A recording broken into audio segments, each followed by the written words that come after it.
Film ini menceritakan tentang seorang wanita pembunuh bayaran keturunan Cina Korea bernama Sok Hee. Dia dengan sengaja menyembunyikan identitasnya dan pindah dari Cina ke Korea Selatan demi menjalani kehidupan normal. Namun ternyata hal itu tidak sesuai ekspektasinya. Selamat datang di channel Makilat dan ini dia alur cerita film Pilainis.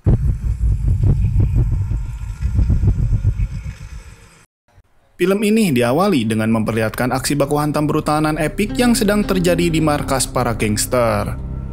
Ia membantai habis satu persatu para gangster dengan cara membabi buta hingga korban pun tergeletak di setiap penjuru di sana.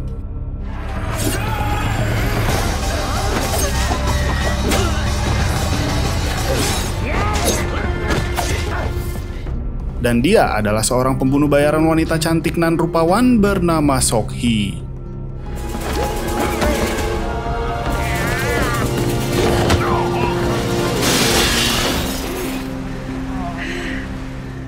Tak lama, ia pun disergap oleh beberapa anggota dari kepolisian yang kemudian mereka menangkapnya dan dibawa ke kantor polisi.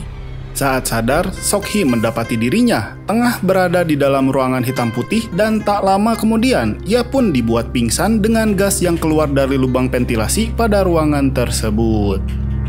Tapi, alih-alih menghukumnya, seorang petinggi dari organisasi tersebut memiliki pandangan yang berbeda terhadap Sok Hee. Yang mana justru dia berencana merekrutnya untuk menjadikannya seorang agen rahasia yang dipimpin langsung oleh seorang wanita bernama Kwon Sung. Ia pun lantas menemui Sok Hee dengan maksud mengutarakan niatnya untuk mengajak Sok Hee bergabung. Namun sangat disayangkan, Sok Hee menolak dan menyuruh untuk membunuhnya saja, di mana dia ternyata memiliki sebuah alasan dari masa lalu yang terbilang cukup kelam. Diketahui ketika kecil dulu, Sok Hee hanya hidup berdua bersama sang ayah tercinta. Namun demi untuk membahagiakan Sok Hee, sang ayah lantas mencuri sebuah berlian dan menceritakan hasil curiannya itu kepada sahabatnya sendiri yang bernama Jang Chun. Ketika mendengar cerita itu, Jang Chun seolah ikut bahagia, namun di balik itu semua tersimpan niat busuk dari dalam hatinya. Yang mana ketika malam tiba disertai dengan suara siulan, Jang Chun bersama rekannya mendatangi kediaman ayah Sok Hee untuk mencuri berlian tersebut. Dan disitulah si ayah justru harus menerima luka tusuk dan hantaman dari sebuah martil yang mendarat tepat di bagian kepalanya. Kejadian tragis itu pun disaksikan langsung oleh Sok Hee yang pada saat itu tengah bersembunyi di bawah kolong tempat tidurnya. Sesaat setelah kejadian tersebut, Sok Hee pun berhasil ditemukan oleh Jang Chun. Tak berhenti sampai di situ saja, yang mana kali ini Sok Hee dijual dan dibawa ke sebuah rumah bordil untuk dijadikan pemuas nafsu para lelaki hidung belang. Lalu, ketika Sok Hee akan dilecehkan, tiba-tiba muncullah seorang pria bernama Jung Sang. Diketahui bahwa Jung Sang adalah seorang pemimpin dari sebuah organisasi pembunuh bayaran yang bertujuan untuk menghabisi pria tua tersebut. Tepat di sela-sela kejadian itu, seorang rekan dari Pak Tua itu datang dan bermaksud untuk menembak Jung Sang. Namun, karena pistol si Pak Tua yang sebelumnya sempat terjatuh di dekat Sok Hee, Sok Hee pun lantas terlebih dahulu menembak rekan dari Pak Tua tersebut. Melihat keberanian Sok Hee dan merasa telah diselamatkan olehnya, timbullah rasa empati dari Jung Sang, yang mana Jung Sang kemudian membawa Sok Hee dan melatihnya sebagai seorang pembunuh bayaran.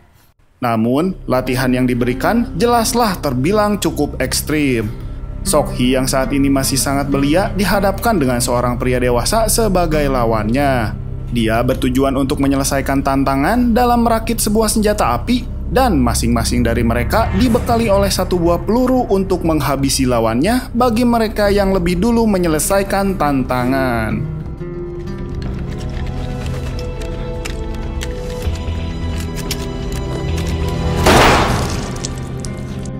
Tak hanya merakit sebuah senjata api, Sok Hee yang kala itu telah tumbuh menjadi seorang wanita yang sangat cantik juga diberikan pelatihan untuk dapat bertahan di dalam air, yang mana latihan kali ini cukup membuat Jung Sang terkejut karena Sok Hee mampu bertahan lebih lama dari rekan-rekan yang lainnya. Alhasil, beberapa tahun berlalu dan semua pelatihan yang diberikan berhasil ia selesaikan. Dan kini ia berambisi untuk mencari pembunuh ayahnya. Tepat di depan sebuah rumah tua, Sok Hee pun bertemu dengan si pembunuh ayahnya, yaitu Jang Chun. Namun, siapa sangka ketika Jang Chun terpojok dan masuk ke dalam rumah tersebut, ternyata itu adalah jebakan yang membuat Sok Hee pun lekas terpojok. Sesaat setelah tertangkap, Jang Chun pun menyekapnya dan mengeluarkan senjata martil favoritnya. Dan dia berniat menghabisi Sok Hee saat itu juga. Akan tetapi, disitulah Jung Sang datang dan tak butuh lama Jung Sang pun berhasil menghabisi Jang Chun beserta para anak buahnya.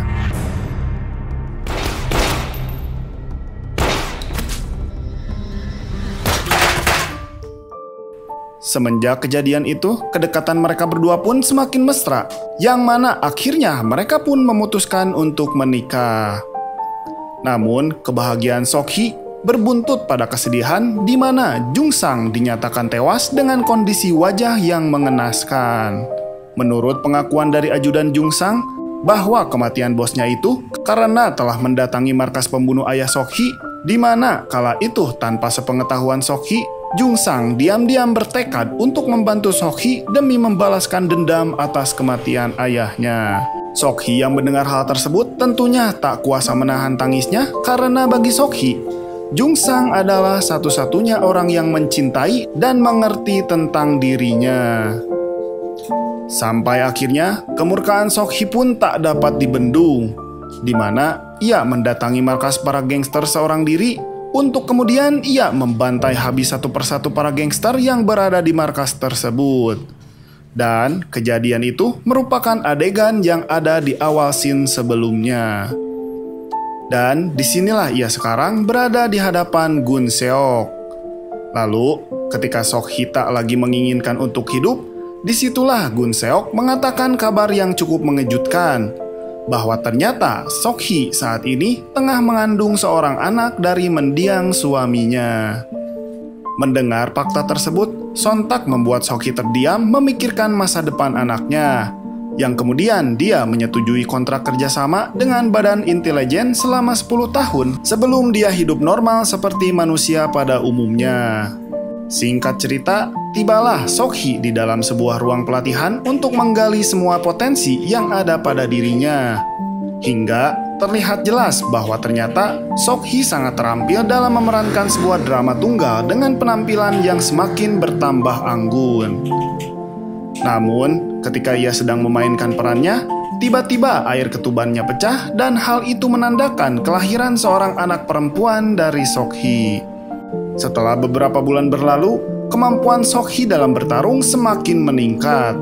Bahkan, ia dengan mudahnya dapat mengalahkan rekannya.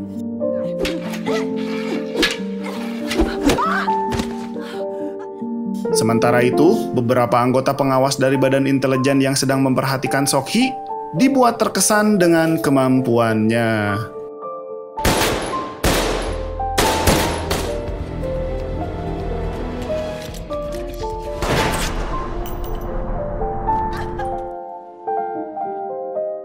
Dan nampaknya seorang pria bernama Jung Hyun sangat terpesona terhadap Sok Hee. Tibalah pada akhirnya Sok Hee diberikan sebuah misi untuk mengeksekusi salah satu bos gangster yang telah lama menjadi target dari Badan Intelijen. Sok Hee pun menjalankan misinya dan inilah yang terjadi.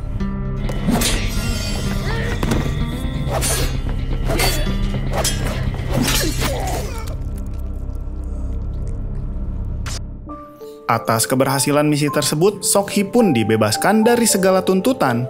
Bahkan ia juga difasilitasi untuk tinggal di sebuah apartemen serta berbagai tunjangan bagi kehidupan sehari-harinya. Dengan identitasnya yang baru, ia pun memulai kehidupan bersama sang buah hati.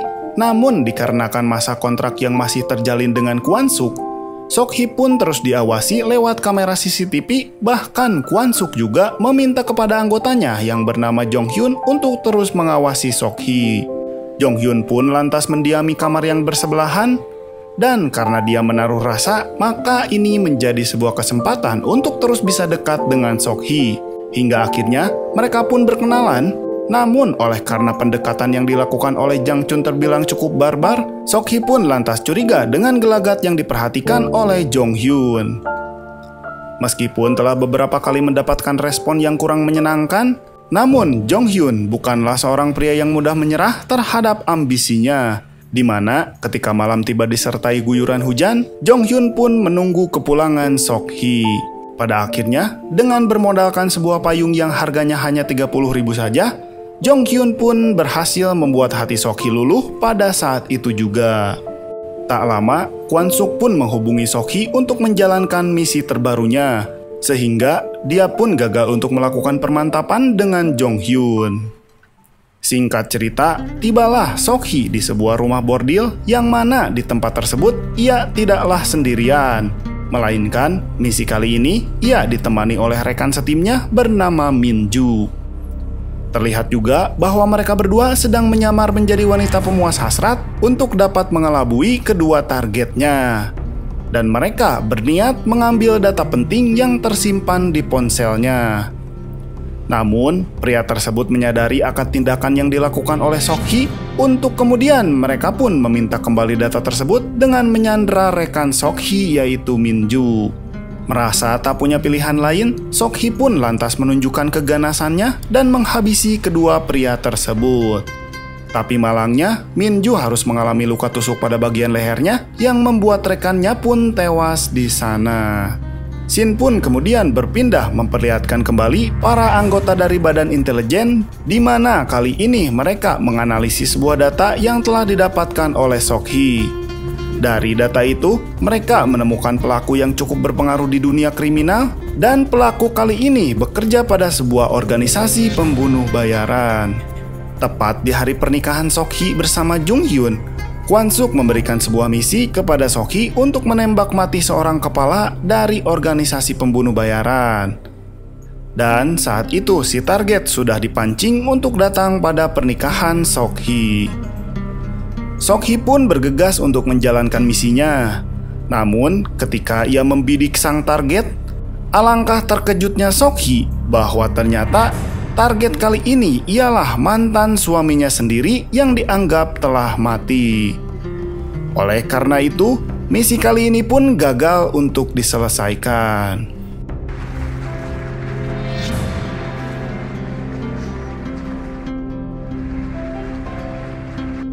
Meskipun penampilan Sok Hee sempat berubah, hal itu tak menutup kemungkinan bahwa Jung Sang seakan mengenali wanita tersebut yang tak lain adalah mantan istrinya. Jung Sang yang penasaran pun lantas mengikuti Sok Hee yang sedang makan malam bersama suami barunya. Ketika Jong Hyun pergi meninggalkan Sok Hee, disitulah Jung Sang datang sembari menodongkan pistol ke arah Sok Hee. Jelas, kemunculan Jung Sang membuat Sok Hee terkejut dan terjadilah percakapan antara mereka berdua.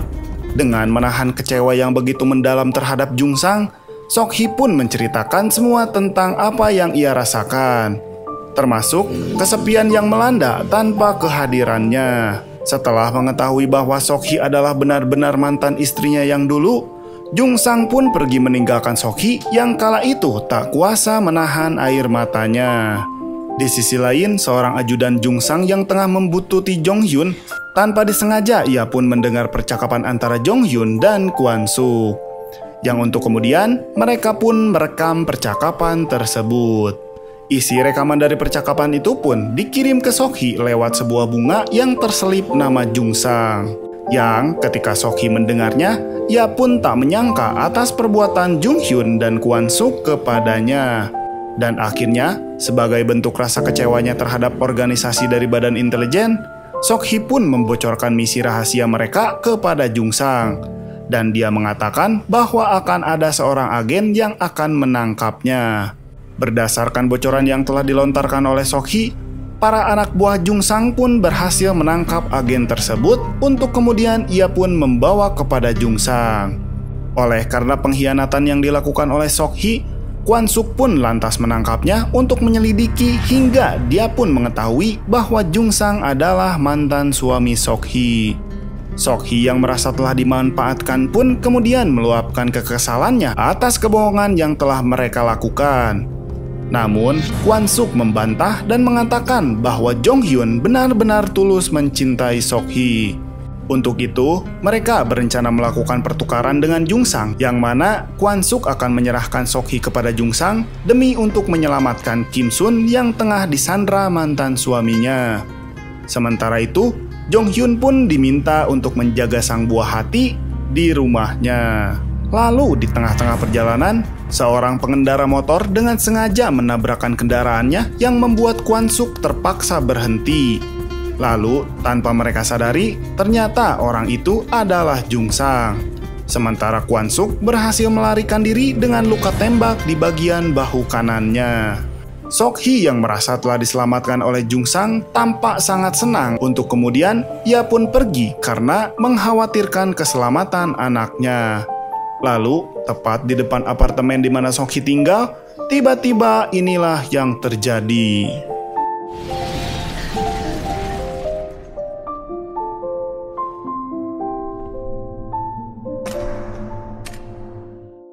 Entah apa yang dirasakan oleh Sok-hee atas insiden kali ini, namun ia mengira bahwa kejadian itu disebabkan oleh Kwansuk. Akan tetapi, hal mencengangkan pun terjadi, di mana ketika Sok-hee datang menemui untuk meminta penjelasan atas semua yang terjadi, Kwansuk lantas memutar rekaman CCTV yang telah terjadi di kediaman Sok-hee. Dan terlihat jelas bahwa kematian suami dan anaknya disebabkan oleh anak buah Jungsang mantan suaminya. Mengetahui semua kebenaran dan fakta yang telah terjadi, Sok-hee kemudian berniat untuk balas dendam dan menghabisi Jungsang, di mana dimulai dengan mengintai dan mengamati situasi yang sedang terjadi di markas besar Jungsang. Yang kemudian, Sok-hee pun masuk ke dalam dengan menggunakan sebuah mobil yang membuat semua krocok-krocok termasuk ajudan si Jungsang terkejut dibuatnya.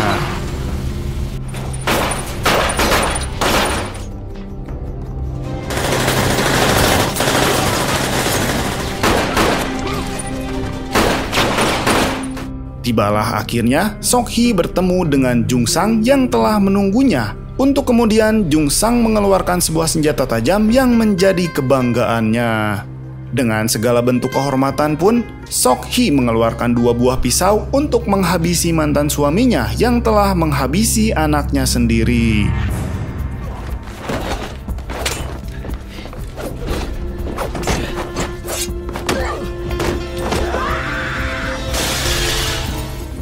Sampai akhirnya terdengarlah sirine polisi dan membuat Jungsang beserta krocok-krocoknya melarikan diri dengan menggunakan sebuah bus. Lalu di tengah-tengah pelariannya, dari arah belakang terlihat Sok-hee menyusul mereka dan menerobos masuk ke dalam bus tersebut.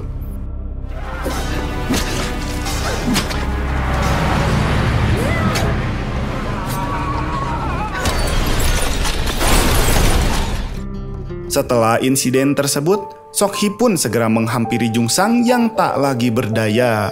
Namun tampaknya Sok-hee ragu dan tak berniat untuk menghabisi Jungsang. Akan tetapi, ketika Jungsang bersiul, bisa disimpulkan bahwa Jungsang adalah orang kedua yang telah membunuh ayah Sok-hee. Untuk itu, tanpa pikir panjang, Sok-hee lantas mengayunkan sebuah kapak yang dipegangnya tepat di bagian kepalanya. Tamat dan cerita pun berakhir. Begitulah alur cerita film The Villainess. Jangan lupa tonton film aslinya. Selamat pagi, siang, sore, malam, dan sampai jumpa.